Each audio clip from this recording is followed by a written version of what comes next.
Thank you so much for having us. Want to just kind of give you a quick background about who we are, who I am, and why the Fort McMurray Chamber of Commerce selected us to have some time on your agenda today. And then I'm going to share 5 strategies to protect yourself and your business because, as we know, yesterday is history, tomorrow is a mystery, and today truly is a gift, and that's why we call it the present. Um, so this is our team here from Excalibur Executive Planning. We've got Jason and the ladies. He's got a whole team of women surrounding him, which is very, very exciting around the office. Um, Excalibur was definitely derived from a Latin phrase, which means that we're liberating from stone. And what we try and do with our clients is make sure that your hard-earned wealth from the stone-like tax regime that CRA has their hands around, we want to make sure that your guys are getting the best use of your cash. So for those in the crowd that have just seen my face for the first time, I'm an entrepreneur, just like each of you guys. I started my career very young. 2003 is when I decided to get licensed, and then 2005, sorry, is when I went on my own. And since 2005, I've pretty much spent my entire time as an entrepreneur. At a very brief period for 3 years that I supported financial advisors as a sales director. And I supported 1,100 self-employed financial advisors and kind of got to learn the best of the best and the worst of the worst in that. Uh, Primarily, I am a mom. That's my most important role. In 2021, I got the pleasure of joining that club for my first time, and I have a 4-year-old little girl. I moved out to Vancouver Island in 2017 to take over for 2 financial advisors out here. One gentleman was retiring, and another lady had unfortunately suffered a stroke and was unable to return to work. So I came in to help out and take over their clients. Just last year, I celebrated my 10-year anniversary with my partner. Volunteer. I'm a huge volunteer. I love giving back to the community. I spent a lot of years with the Edmonton Folk Fest before moving out to Vancouver Island. Out here, I joined a local uh, a society called the Cobble Hill Event Society, and we host weekly music in the park for the community in July and August. We've also implemented a really neat program out here called the Dolly Parton Imagination Library. And what we do is we sponsor that book program for kids in the community. So the Dolly Parton program, they pay for all the kids' books, and what we do as the sponsors of the program is pay for the postage of the book. It's a really great way to get involved in the community. If anyone does have a couple extra spare dollars and is looking for a way to support the community, I highly recommend the Dolly Parton program. And then most recently, my life took a bit of a pivot, and I can now add brain tumor survivor to my list of experience. In 2022, I was diagnosed with a meningioma brain tumor when my daughter was 1 year old, and in 2023, I had a craniotomy. So I'm about 2.5 years out of that. Back to work now. Took a little bit of time off to spend some time with the family and deal with my recovery. And that's kind of what I want to talk to you guys about today is we just never, ever know what's happening in our worlds and our health and what's coming around the corner for us. I had a few symptoms that kind of chalked up to be not too much out of the ordinary. I was dealing with some slight hearing loss in my right ear that we just chalked up to being a little bit hereditary. I've done some scuba diving in my lifetime. I've been to a lot of rock concerts, and it is hereditary in my dad's side of the family. So we didn't really think anything of the hearing loss. Then, after my pregnancy, during COVID, my doctor noticed when I had taken my mask off that I had a little bit of a droop in my mouth. And she wondered if that was just during pregnancy and might be Bell's palsy, or if it was there for a longer period of time. And I said, I think when I look back to some of my pictures, that droop has been there for quite a while. And she says, okay, I don't think it's Bell's palsy then. Fast forward about a year into my journey of being a mom, and I had some tinnitus in my ear that wouldn't go away. Really sounded like I had a bug in the ear. Had it flushed, was no bug in there, but the tinnitus didn't go away. And then I ended up with some vertigo for a few months. That just kind of made me feel like I was on a boat, or that I'd maybe had a couple too many drinks and was just a little bit too tipsy. Finally got in to see my doctor. And she said, "Hey, Tammy, with all these various symptoms, with the hearing loss, the droop in your mouth, the vertigo," she said, "I just want to send you for a CT scan so that we can rule anything out." I'm very lucky. I did find a great doctor out here on the island, only because I was pregnant, and I understand that finding a doctor can be quite a journey. So she sent me for a CT scan. I navigated that system, put myself on the waiting list and cancellation list, and had ended up on a CT scan for a Thursday afternoon at 4:30. And then Friday morning, you get the call that changes your world. And as soon as you see the doctor's office calling you immediately after that test, she's not calling with good news to say, "Hey, enjoy your weekend. We've got nothing to report on." So I hesitantly answered that phone. And she said, "There's no other way to say this, but you have a brain tumor." I was holding my 1-year-old daughter at the time.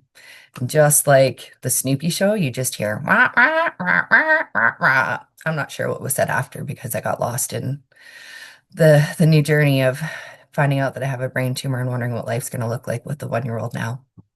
Happy to report that a year later, I did have a craniotomy.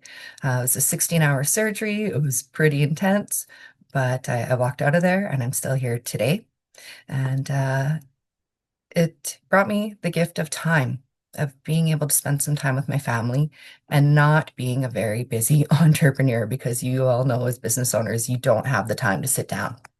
There's a saying that entrepreneurs work like no one else would so that they can live like no one else could. And that is true. We don't shut down as business owners. You go home thinking about all the things that you still have to get done for the day, or that you're supposed to do, or that you need to do. Thankfully, I did have some plans in place. One of the items I'm going to talk to you guys about today is critical illness insurance. It's something that I purchased for myself, thinking I can't be selling a product that I don't believe in, but I never ever thought that I was going to make a claim on it. So I had all sorts of features on there, like return of premiums, because I was going to get all my money back at the end of the policy. But thankfully, having protection gave me the peace of mind and the time to be able to spend with my incredible family. So, I know we all think that it's never going to happen to us. However, the statistics show us differently, and there's probably not one person on this call that is not dealing with that within their close circle, whether it's a close family member or a close friend. We've all been there to help support someone that has dealt with a major illness or injury, right? It's not just illnesses. Sometimes these accidents happen on the work site or while driving that we just don't plan or anticipate. So some of the strategies that I want to talk to you guys about today and just kind of make sure you're aware of is the protection that lies within your group benefits plan, first and foremost. Hopefully, each of you have those set up for your team members. Talk about some of your income replacement options.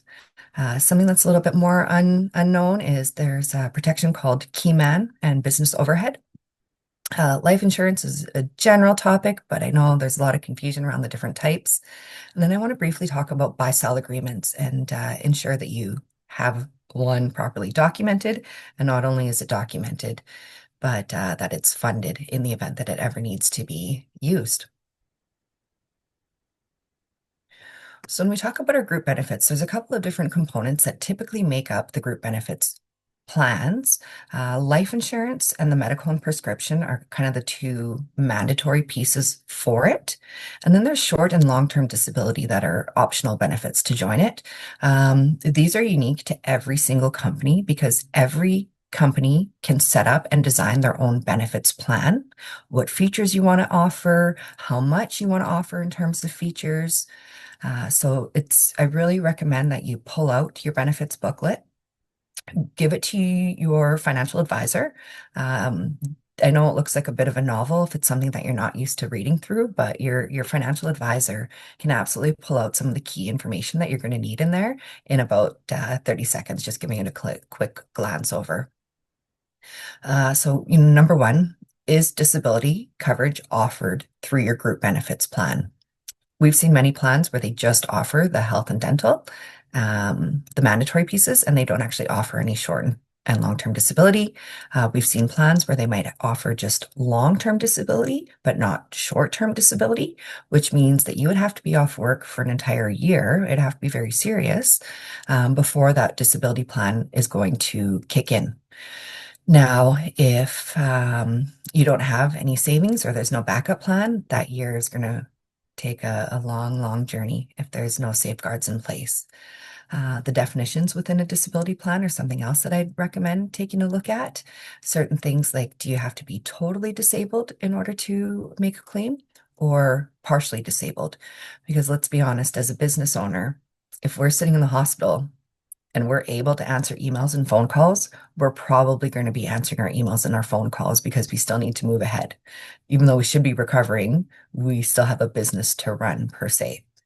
So in that situation, if you're still answering emails and phone calls from your hospital bed, you would not be considered totally disabled. And so that's where a definition such as partial or residual disability is going to come in and be very important. Does the definition include things like, can you do your regular duties of your occupation or any duties? Because if you can do any duty, then maybe they're going to suggest that you go back to work doing something else versus your regular occupational duties. Again, this is why you keep your financial planner in your back pocket and help you kind of decipher and go through all of these things. One of the things that I do want to mention, though, because I do believe I'm speaking with mostly some business owners today, is the reverse discrimination against the business owners of your individual disability plans and your group benefits plans, because typically these plans offer a maximum. So they might say, hey, we're going to cover you to a maximum of $3,000 a month, $5,000 a month, whatever that amount looks like, that's been set up. But for the business owner, you're typically making more than $3,000 or $5,000 a month. So if it's covering 70% of your wages to a maximum of that 3,000 or 5,000 or whatever that amount looks like, as the business owner, your 70% is not going to be covered because they're only covering up to that X amount of coverage. The second side of that is most plans also have what's called a non-evidence maximum that says we're going to cover you to X amount of coverage without you providing any additional evidence.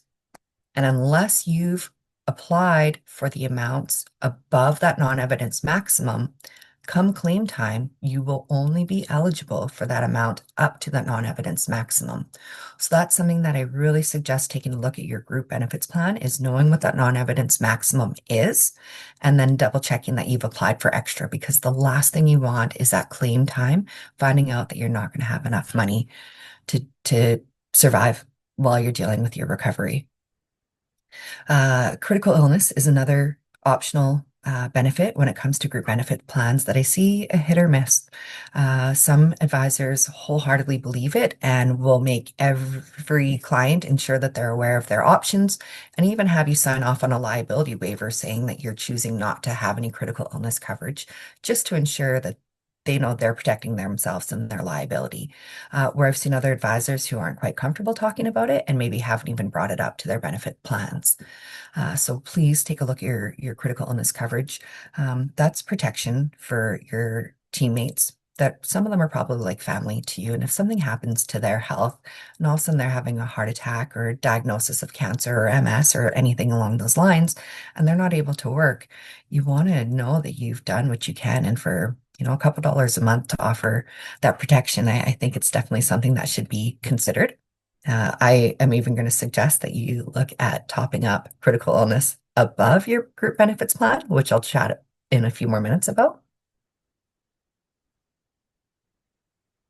And then the medical and prescription side of that. So I know many people will say, hey, I'm pretty healthy and I don't really need medicine.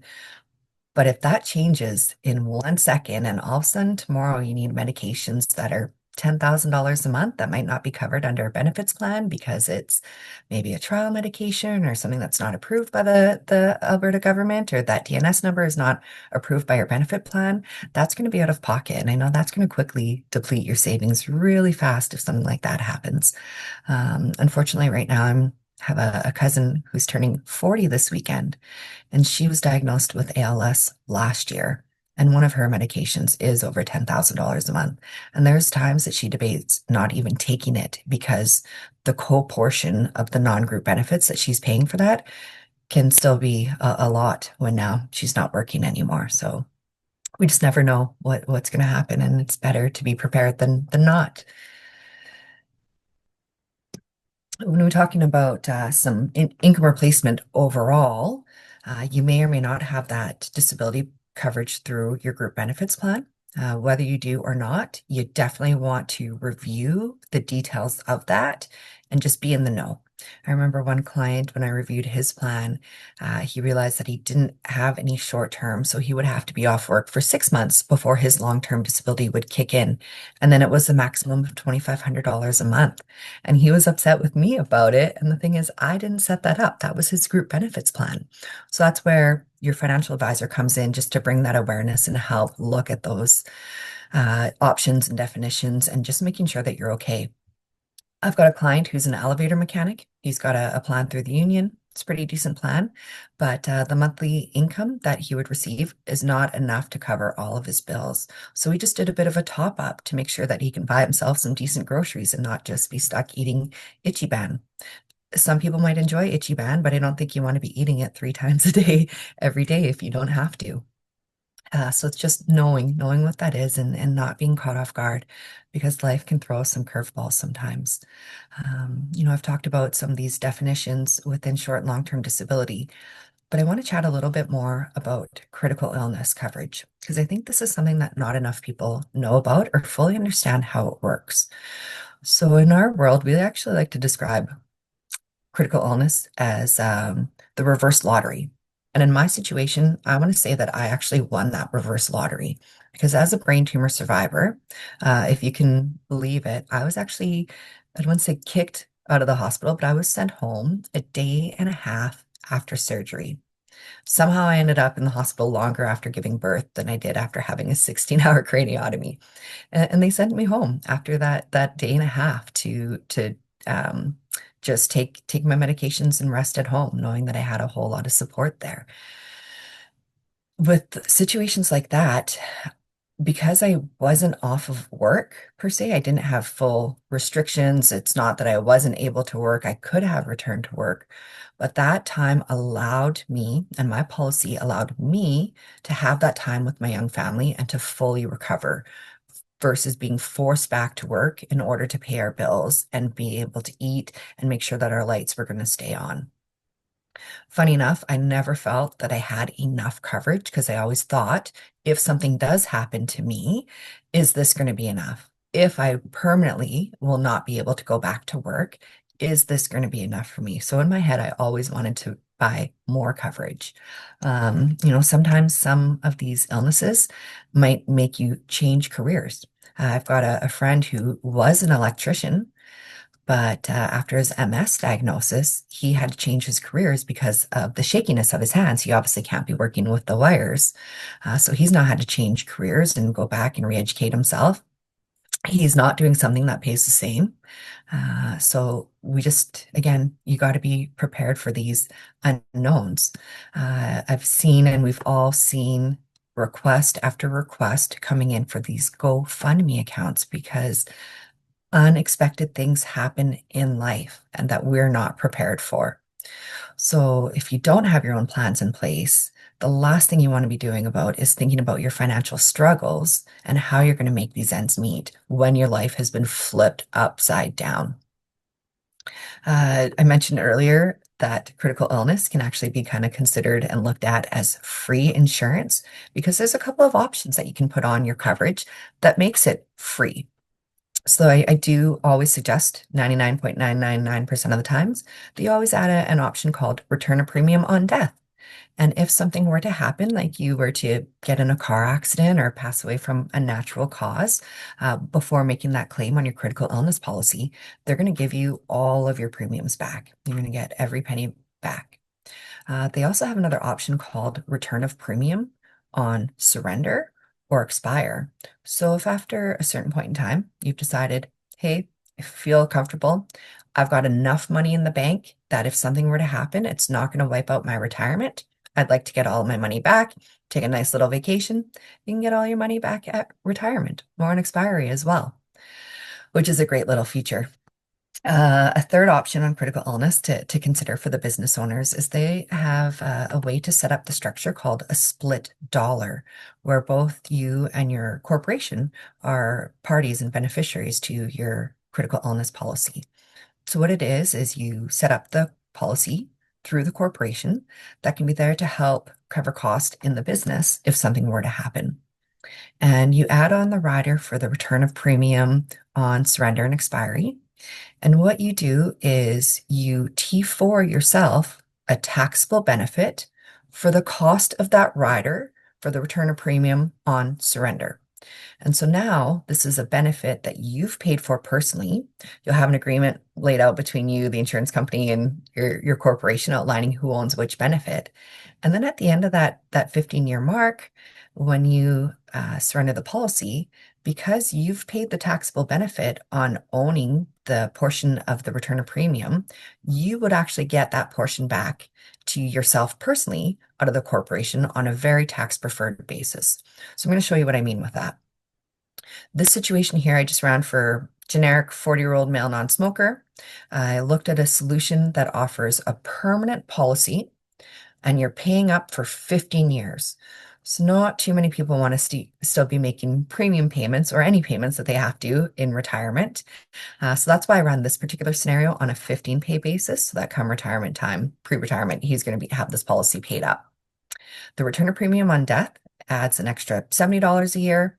And then that return of premium with early surrender is under $200 a year that you're going to T4 yourself for as a taxable benefit.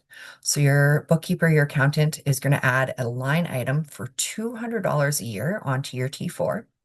And then in 15 years, when this policy is eligible for its surrender, you, after paying a total of $36 a year corporately, $200 being T4'd as a taxable benefit to you as the business owner, the return of premium starting in year 15 is $54,000 that you're going to be able to pull out of your corporation on a tax preferred basis that cost you $200 a year in a taxable benefit. A little exciting, a little overwhelming, and a lot of details. Again, this is what your financial planners are here for and to help have these conversations with. You guys just need to know what's available. I know some advisors might more focus on investments than they do insurance. If you need a second opinion or you have more of an investment advisor, Jason and I are always here to answer any questions. We're going to move on to key person and business overhead. I'm not seeing any questions in the chat, so I'm just going to keep chatting. Key person is someone that is absolutely crucial to your company's success. So whether that's the owner or a key employee, that's if something were to happen to that employee and they were to take some time off, whether it's your employee or the owner, that the business would suffer some losses. And there's a way to financially protect those. You can actually insure your key men, both their life and their health. Because you have to think if something were to happen to your key man and you have to look at hiring somebody else in the interim, maybe you need to pay someone a temporary signing bonus to leave their current job and come help you out in the interim. This is going to give your corporation some cash influx to help with those costs. Because again, now with your key person away, who's probably driving the revenue for the company, that revenue is not going to be coming in anymore either. So if you want to ensure that the lights are going to be kept on and the buy-sell agreement that we're going to chat about here in a few minutes is addressed, this is where having key person coverage can definitely help mitigate the risks that an unplanned injury or illness to that key person could cause. Business overhead basically covers the expenses of your business when your revenue is going to slow down or stop due to your injury or illness. So some of those things that a business overhead policy would cover would be your rent or your mortgage insurance, the utilities in the business, your employees' salaries, many of those office expenses, your courier costs, email services, those kind of regular expenses would be covered by your business overhead policy.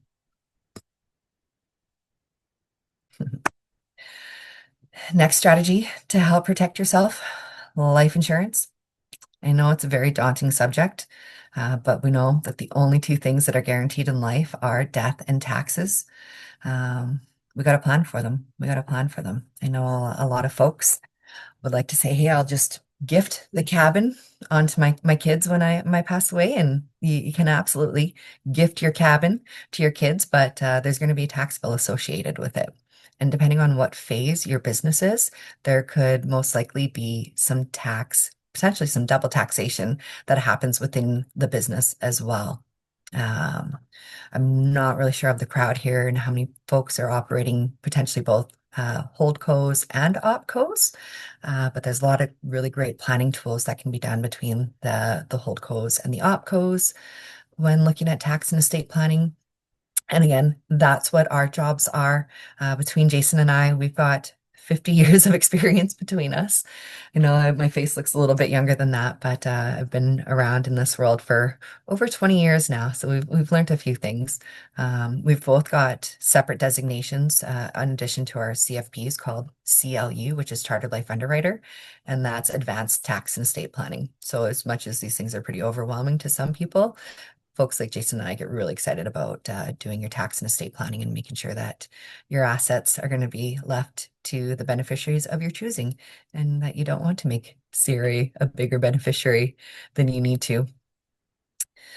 So, in planning for your death and taxes, that's definitely where life insurance can come in. Term insurance is going to be your most inexpensive option. And term insurance is where you're going to want to cover any debt, personal or business. If something were to happen to you and you, again, have some large debts in the business that are going to be crucial to your revenue generation, you want to ensure that those debts are going to be covered so that the business can continue and that your legacy will continue as well. Especially on the personal front, if you have a mortgage, if you have a line of credit, term insurance is going to be more important and more affordable than any permanent insurance for today to cover those needs.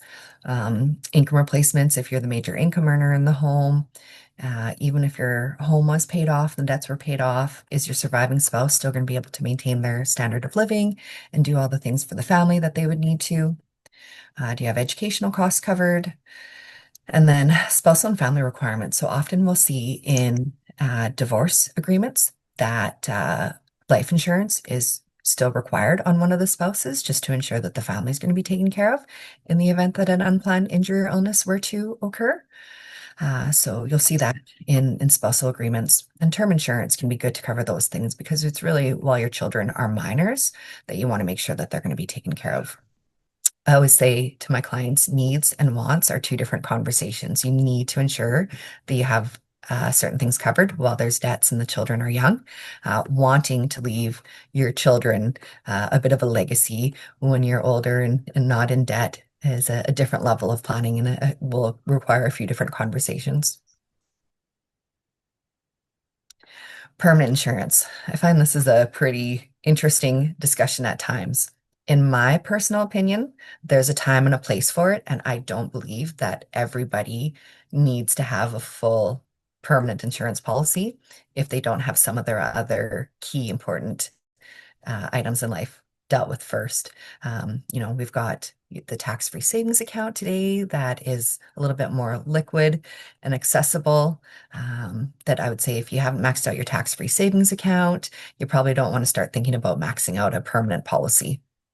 However, if you've maxed out your tax-free savings accounts and if you are sitting in a taxable situation where you have some taxable investments, a permanent insurance policy can make a great tool to go along with that retirement and tax toolbox. Um, Especially within the corporation, if you have some funds that are trapped in your corporation that you maybe not pulling out because they're needed within the corporation, or you don't want to pull the high tax rates, so you've the high personal tax rate, so you've left them in the corporation. Um, that's where this 47% comes in on point number one. So investment income that's left within the corporation is currently taxed between your federal and provincial tax rates. In Alberta, it's about 47%, just under 47%. So that means for every dollar that you earn in the company, CRA is going to be taxing 47% of that. So here's where life insurance can make a great tool within the corporation. So if these funds are earmarked for something else, they're not needed for your day-to-day running of the company. The tax sheltering within an insurance policy can be a beautiful tool. All of your growth within the insurance policy is tax sheltered, so you won't receive any tax slips for any of the investment income earned within that policy. The investment income can vary. If you're in a whole life policy, you don't have investment options, and the policy is going to pay out a dividend based on the performance of the company. And that dividend, again, is going to be tax-free.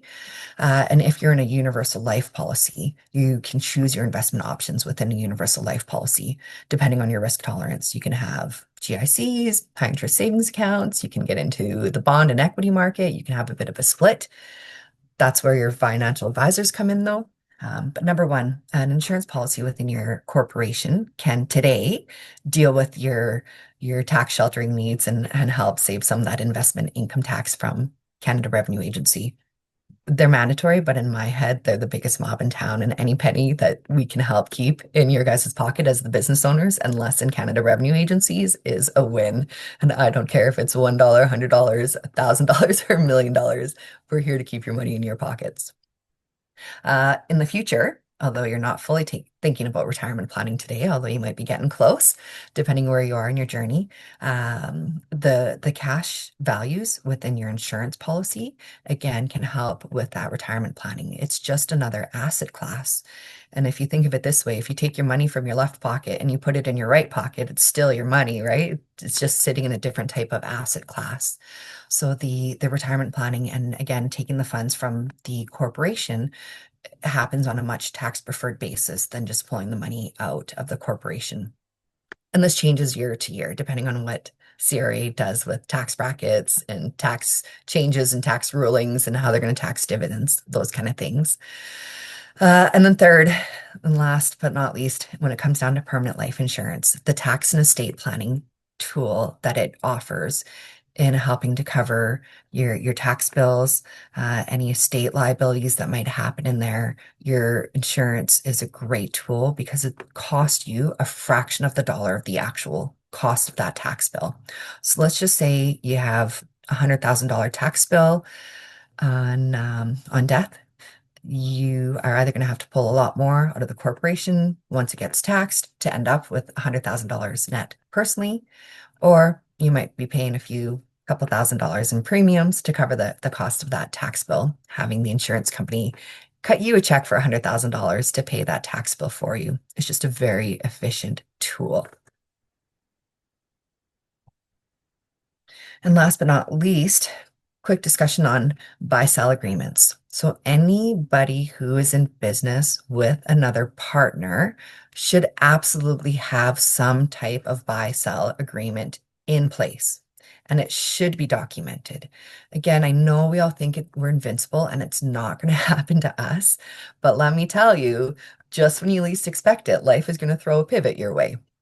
So having someone, if you do have a partner, even if they are your best friend and you think you're going to get along forever, you still want to have an agreement in place because there's some other items that could happen in life that would need addressing. So one of those things, just quickly, actually, all of them, we want to ensure that your agreement deals with death, disability, divorce, and disagreement. What is going to happen to the business in every one of those situations? On death, your spouse becomes the new shareholder by default, especially if you don't have a will in place. So is your business owner prepared to start dealing with your spouse as their new business partner, coming in and helping make those decisions day to day? Probably not. There might be the odd time that maybe Wilma is a little bit more organized than Fred, and you think, hey, that might not be a bad idea. But generally, you probably don't want to be going into business with Wilma if you started a business with Fred. Addressing how that share buyout would work is very important. Same on the disability side. If one of the partners were to end up off work due to an injury or illness, how long are you going to pay that salary before thinking about doing a buyout of those shares? And then where is the buyout going to come from? How are you going to find the cash to buy out those shares? How are you going to fund them through life insurance or through disability or critical illness? And again, that's where the funding comes in place to help address those types of issues.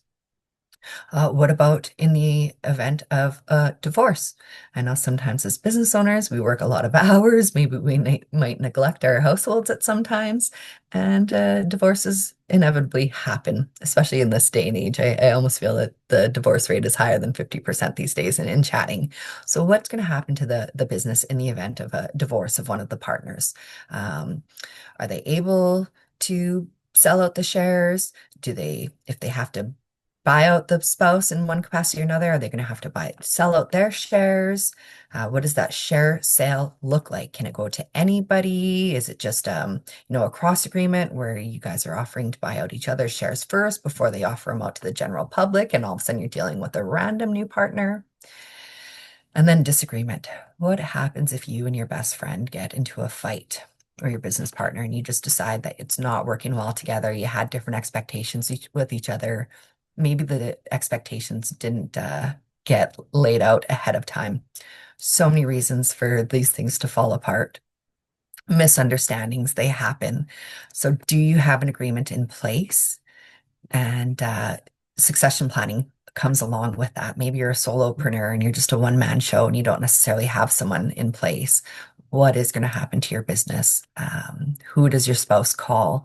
That side of planning is another conversation and aspect I don't think I have time for today. So I'm going to probably look at closing this off here, see if we have any questions, just to respect everyone's time. Um, like I said, Jason and I have been together, been working for over 50 years helping our clients out. So we've got a lot of experience and a lot of passions about what we do. Myself, after my journey over the last couple of years with my brain tumor, I feel even more passionate to talk about insurance over financial planning as a whole, obviously with great understanding. Here's our contact information. If you guys do want to reach out at any point in time, have a discussion, no commitments and any requirements. We're just here to chat and to educate. I also have a QR code to our website here. And that's a wrap for me.